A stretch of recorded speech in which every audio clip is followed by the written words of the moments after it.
In column A, we've got 100.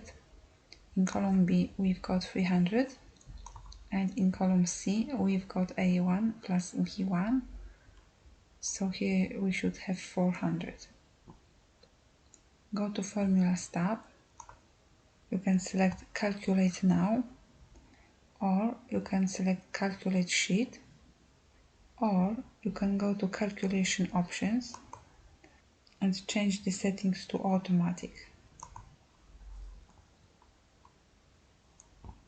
Our second example, in column A we've got 100, in column B we've got 300, in here we should have 400.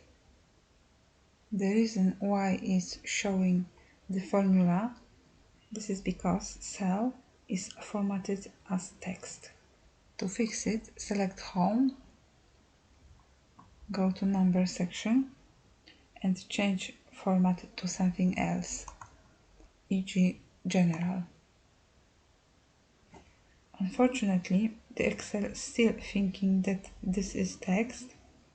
We can fix it either by clicking into the cell and then pressing Enter, or we can use Replace. We can replace equal sign with the equal. Go Home, go Find and Select, go to Replace, find what, type equal sign, replace with the equal. Find next, replace, and that's it.